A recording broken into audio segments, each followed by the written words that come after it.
ప్రతి నెల 4 శుక్రవారం జరిగే ఒక గ్రామ సభ పెట్టి కూలీలకు వాళ్ళ హక్కులు ఏంటో చెప్పాలి. ఈ విషయం వాళ్ళందరికీ చెప్పిన సెక్రటరీలకు ఇప్పటి నుంచి నిర్వహిస్తున్నారు. ఏం లేదు, వర్క్ సైట్లోనో ఒక మీటింగ్ పెట్టి వాళ్ళకి దానికి సంబంధించిన అంశాలన్నీ తెలియజేస్తారు.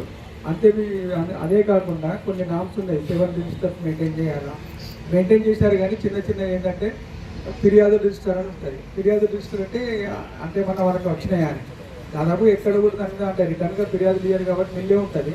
కానీ ఆ రిజిస్టర్ చూపెట్టలేదని రాస్తారు. అట్లాంటి చిన్న చిన్న రిజిస్టర్లు కూడా మెయింటైన్ చేయాలి. వర్క్ ఫైల్ ఉంటుంది. వర్క్ ఫైల్లో అంటే ఇంపార్టెంట్ డాక్యుమెంట్స్ అన్నీ ఉంటాయి, కానీ గవర్నమెంట్ నామ్స్ ప్రకారం కొన్ని లేవు, అవి డౌన్లోడ్ కావట్లేదు అంటారు. అవి కూడా పెట్టేస్తే చాలా పోతాయి. కొన్ని ఏంటంటే కొన్ని జీపీలలో మనకి ఇప్పుడు ఎన్ఎంఎస్ మాస్టర్ అని ఉంటుంది, ఫీల్డ్లోనే తీసుకోవాలి. ఆ రోజు తీసుకుంటారు, కానీ తీసుకునేటప్పుడు ఒక్కోసారి అక్కడ అసలు కనిపించదు. అది అదేంటి పడ్డదా లేదా తెలియదు. అట్లనే ఆదివారం కూడా అంటే పడవ తెలియక ఇంకో రోజు చేస్తారు. అది ఆదివారం నాడు నెక్స్ట్ డే తీసుకుంటారు. దానివల్ల ఆదివారం వర్క్ జరగదు, కానీ ఆదివారం వర్క్ పడ్డట్టు చూపిస్తుంది. వీళ్ళు ఏం చేస్తారు, దాన్ని ఎయిడ్ ఆప్షన్ ఇస్తేనేమో తీయచ్చు. ఎయిడ్ ఆప్షన్ తీయరాదు కాబట్టి ఆటోమేటిక్గా 6 రోజులకు వచ్చే పేమెంట్ 7 రోజులకు చేస్తారు. అదే పేమెంట్ వాళ్ళకి 7 రోజులు పడిపోతాయి.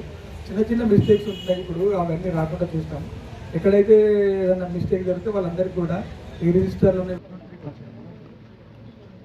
సార్ ఇష్యూ నెంబర్ 23 వచ్చేసి ఎవెన్యూ ప్లాంటేషన్ సార్ 400 మొక్కలు నాటడం జరిగింది. ఫీల్డ్లో 363 మొక్కలు బ్రతుకున్నాయి, మిగతా 37 మొక్కలు అనేవి లేవు సార్. వీటికి జనవరి 2023 నుండి జనవరి 2024 వరకు వాటర్ అనేది ఇవ్వడం జరిగింది సార్.